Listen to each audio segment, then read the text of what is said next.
cet après-midi.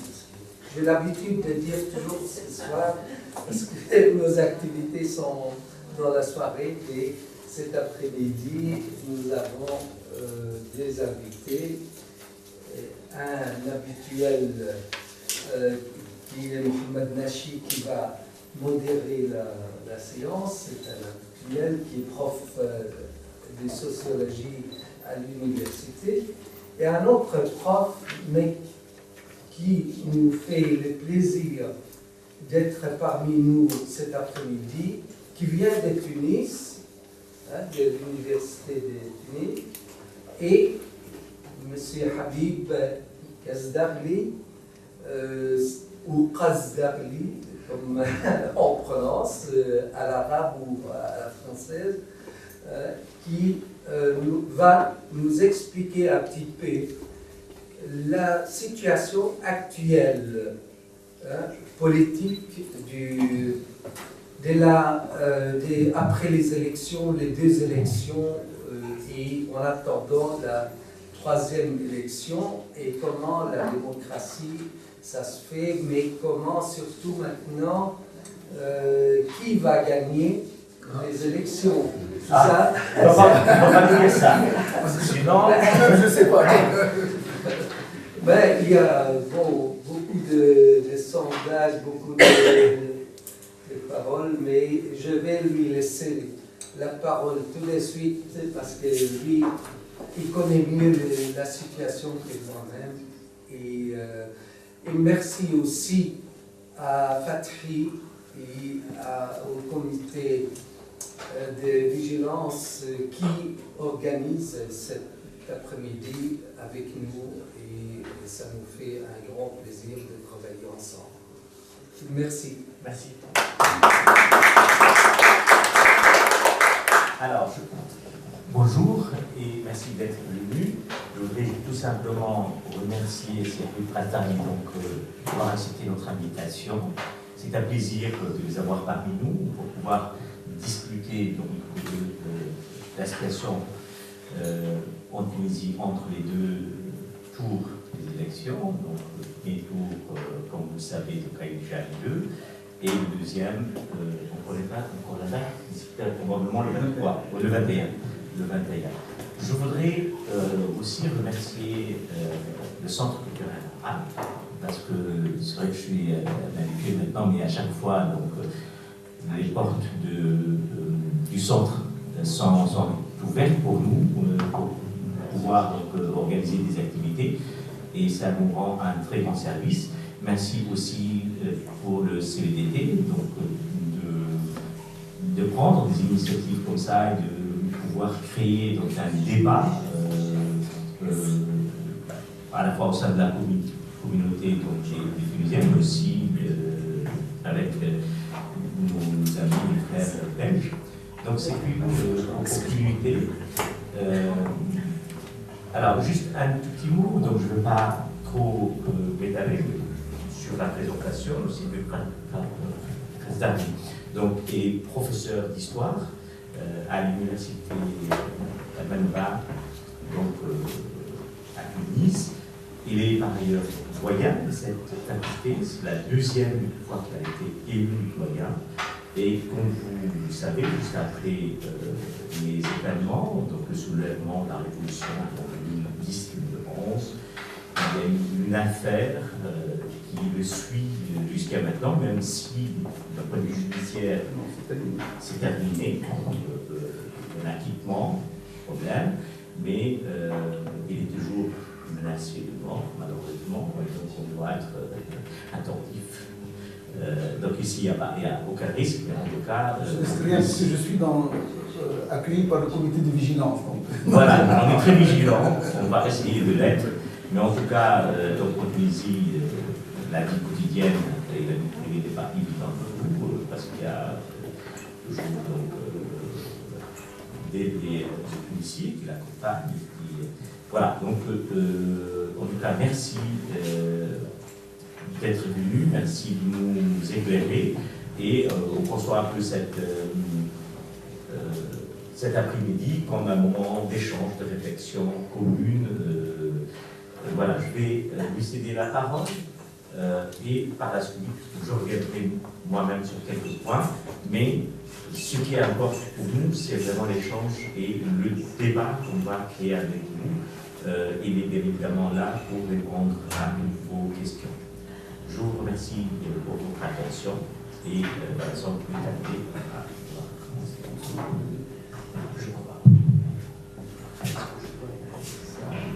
Bonjour tout le monde, je suis Habib Khazdawi, comme il a été dit, historien et doyen de la faculté de lettres de Manouba. Et je tiens tout d'abord à remercier le responsable du Centre culturel arabe pour son accueil, également les amis du comité de vigilance. Fatri, je le connais depuis 2012, et chaque fois il m'avait invité, mais les opportunités n'ont pas permis que je vienne. Souvent, je suis venu à plusieurs reprises à Bruxelles, mais je n'ai pas fait plus que cela. Officiellement, je suis en mission pour assister, j'ai participé à ce colloque, la liberté d'expression, menacée ou menaçante, jusqu'où penser, parler, écrire librement. Donc c'est un colloque qui s'est déroulé les 4, 5 et vient de se terminer, donc à 13h. Il a été initié par l'Académie royale de Belgique. Et c'est, je dirais que les questions abordées, donc j'étais appelé à parler des libertés académiques en Tunisie durant la période de transition, parce que je vais faire un peu la transition avec le thème que nous allons aborder, donc je vais donner quelques idées en guise d'introduction à un débat, parce que le plus important c'est de discuter et non pas de faire une conférence samedi après-midi. Je pense que ce n'est pas le cas, parce que j'imagine les gens qui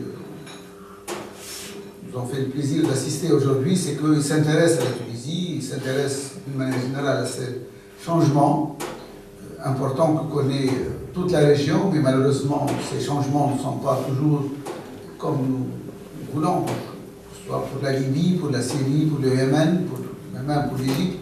Donc il y a un pays qui, c'est pas parce que une partie sont des Tunisiens ici, mais je dirais que c'est le pays qui risque de réussir, et nous voulons que ça réussisse, parce que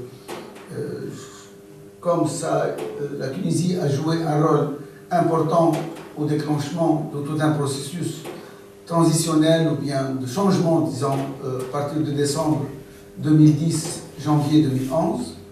J'espère que la réussite de cette dernière phase, qui, c'est-à-dire matérialisée par les deux élections, les élections législatives qui ont eu lieu le 26 octobre et le premier tour des élections présidentielles le 23 novembre, et nous espérons que le deuxième tour ait lieu en principe le 21. Le 21, c'est exclu presque, c'est exclu parce qu'on a l'ISI, donc l'instance indépendante des élections, voulait avancer jusqu'au 14, mais je pense qu'avec les recours qu'il y a eu et les appels au niveau des plaintes, il est presque exclu que ces élections se passent le 14, mais il y a lieu d'espérer que le deuxième tour se fasse le 21. Évidemment, les élections, c'est un moment d'un processus. On ne peut pas se limiter à parler des élections, parce que c'était des élections tant attendues, tant espérées, parce qu'il faut dire que le processus disons, de transition au niveau institutionnel a commencé le 23 octobre 2011, et à l'époque, les électeurs tunisiens étaient appelés à voter pour élire une assemblée nationale constituante. Et ça, au niveau du texte juridique, il y a eu un texte d'engagement moral et politique entre les partis, les principaux partis de l'époque, qui a été signé au mois de septembre 2011, signé par 14 partis, et qui disait que, indépendamment des résultats des élections, nous prévoyons que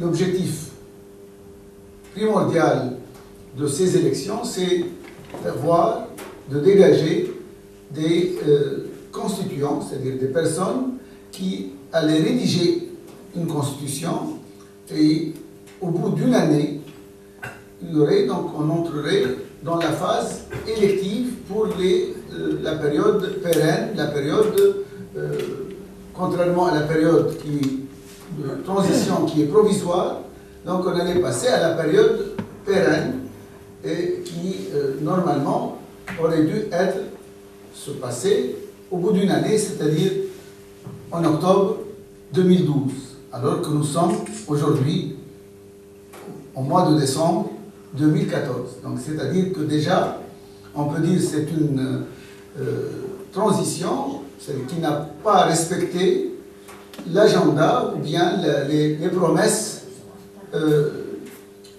sur lesquelles se sont engagés les partis politiques.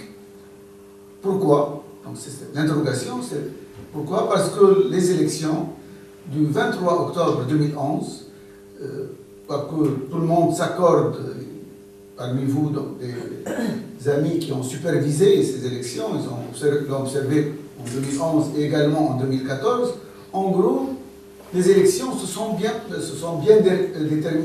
passées en tant qu'opération élective, en tant qu'opération de pratique démocratique. Mais c'est au niveau des résultats et surtout des comportements politiques qui se sont passés après les élections. C'est à ce moment-là qu'il y a eu, disons, un malentendu qui a duré, et dans ce malentendu, évidemment, c'est accompagné de périodes difficiles pour la Tunisie, des périodes, je dirais, de doute. Je parle pour les gens qui vivent en Tunisie, c'est-à-dire nos journées sont partagées entre l'optimisme le matin, donc 50-50 à midi, et le soir, nous sommes fatigués et même, je dirais, pessimistes en attendant un autre jour. Donc nous avons passé plusieurs c'était au quotidien, donc c'était une situation changeante, et on a appris un réflexe qu'on n'avait pas avant, c'est-à-dire les gens ne suivaient pas dans un pays même si c'était une douce dictature, comme dit Tawfiq Ben Brik, mais nous n'avions pas de rapport aux élections, de rapport aux informations. On suivait plutôt les élections qui se passaient en France, oui, mais les élections en Tunisie, ce n'était pas la chose à laquelle les gens étaient, je parle l'ensemble des Tunisiens, mais les informations n'étaient pas quelque chose, parce qu'il y avait tout, au niveau des informations, c'était un rituel, à chaque fois c'est le président c'est ce qu'avait reçu le président en premier lieu, ensuite le Premier ministre, ensuite les ministres, et ensuite le sport. Donc il y avait une façon donc, pour le téléjournal ou bien pour les informations, alors que depuis décembre 2010, 2011 et janvier 2011, les événements, une accélération des événements, et chaque heure, on s'attendait à ce qu'il y ait des nouvelles. Donc les nouvelles en voiture ou bien à la maison. Donc tout le monde, non seulement il veut, évidemment avec les réseaux sociaux, donc il y a un intérêt pour la chose publique, pour les informations, et évidemment, surtout, il y a eu des périodes difficiles. Rappelez-vous, évidemment, des moments où, pour la Tunisie, si on compare évidemment la Syrie, il y a des dizaines de milliers, même 200 000, on parle de la Libye, on n'arrive plus à compter le nombre de gens qui sont tombés. En Tunisie, il y a eu des morts durant la période de la Révolution, il y a eu des blessés, mais on pensait que la Tunisie allait entreprendre cette phase de transition, c'est-à-dire avec les moindres frais, mais malheureusement, la situation, je vais limité à la période du 23 octobre 2011 jusqu'à nos jours. Donc, c'est-à-dire durant ces 3 années, il y a eu beaucoup de moments très tendus, de tension, et notamment le 6 février 2013, l'assassinat devant sa maison, donc du leader Chokri Plaïd. Et c'est vrai que c'est pas le nombre qui compte dans ces affaires-là pour un pays qui n'était pas habitué, et c'est pas dans nos mœurs en Tunisie. Il y a eu évidemment à travers l'histoire des assassinats, mais ce n'est comparativement, donc si on limite, c'était limité à la période du mois de décembre, janvier. Il y a eu des affrontements et il y a eu une répression dure, sanglante, qui a fait que le nombre de gens qui étaient donc, tués par les forces de l'ordre. Mais là, nous sommes entrés dans une nouvelle phase, c'est les assassinats, les attentats politiques. Donc, entamés le 6 février, et ensuite le 25 juillet, encore, donc un député cette fois-ci, le jour de la proclamation de la République, c'est le martyr, donc un député de l'Assemblée constituante, lui aussi, Mohamed Brahmi, va succomber encore une fois devant sa maison, devant ses enfants, devant sa femme. Donc, c'est-à-dire pour dire le degré de tension qu'avait pris la situation, alors que nous étions en période de préparation, officiellement, c'est la rédaction de la Constitution. Donc, ça veut dire qu'il y avait d'autres choses qui est rentrées en jeu, c'est-à-dire la question du pouvoir. Alors que normalement, la question du pouvoir, c'est après les élections, une fois, on aurait fait une constitution. Et là, au moment je parle du deuxième assassinat, nous étions au 4e draft de la constitution, et à chaque fois, le draft était plus mauvais que celui qui l'a précédé, même si à chaque fois, il y avait une mobilisation. Je rappelle, pour le premier draft, il y avait le fameux article 35 qui contenait une régression, alors que la révolution, c'est-à-dire, c'est pas pour faire une régression, là. Une révolution, c'est pour avancer, pour améliorer. Donc, pour faire une constitution, on voulait, même si la Tunisie allait rédiger sa 3e constitution, évidemment, il ne s'agit pas de revenir à la première de 1861 ou revenir à celle des lendemains de l'indépendance en 1959.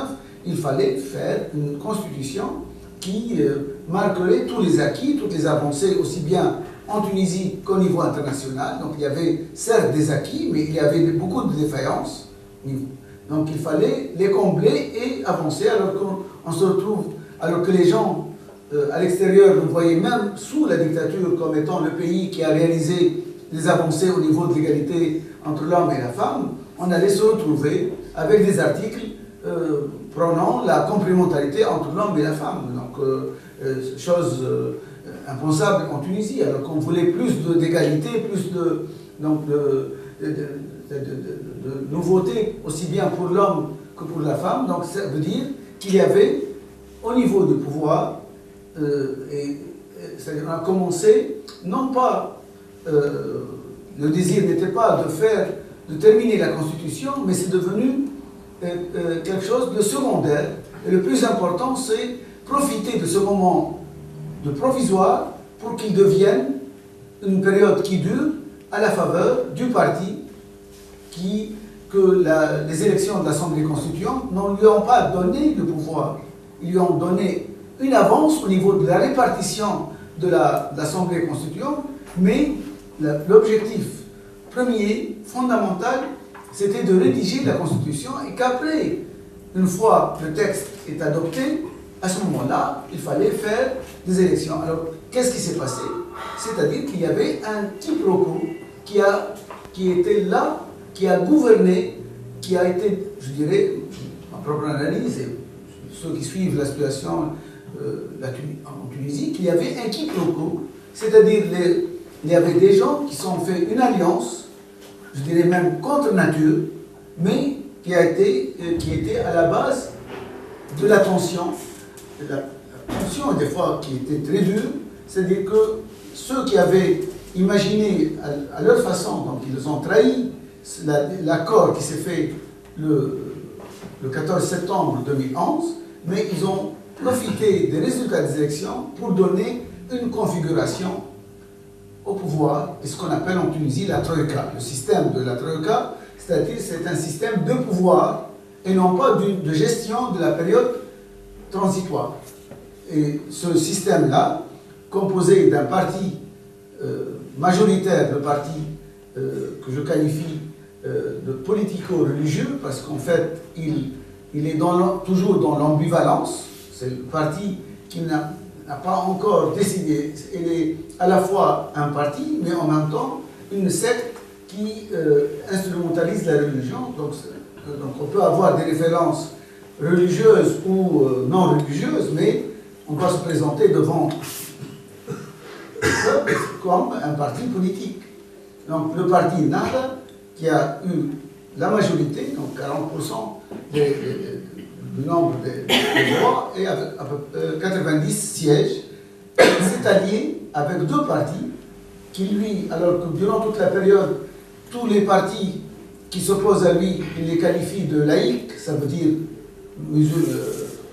mécréants contre l'islam, sauf pour ces deux partis-là, il se dit à chaque fois dans les interviews que faisait Rachid Ranouch, il dit que nous sommes un parti islamiste et nous n'avons rien contre la laïcité puisque nous avons deux partis laïcs. Le premier dirigé par Moustapha Jafar, à qui on avait donné une part du gâteau, c'est-à-dire de diriger l'Assemblée nationale constituante, et le deuxième, Moustapha Mazouk, pour diriger la République en tant que président provisoire. Donc il y avait derrière cette tension qu'avait connue le pays pendant ces 3 ans, c'est cette volonté délibérée c'est-à-dire de dévier les résultats des élections et d'en faire de ce provisoire, en faire de lui donc un système de gestion du pouvoir, c'est-à-dire les élections où la démocratie aurait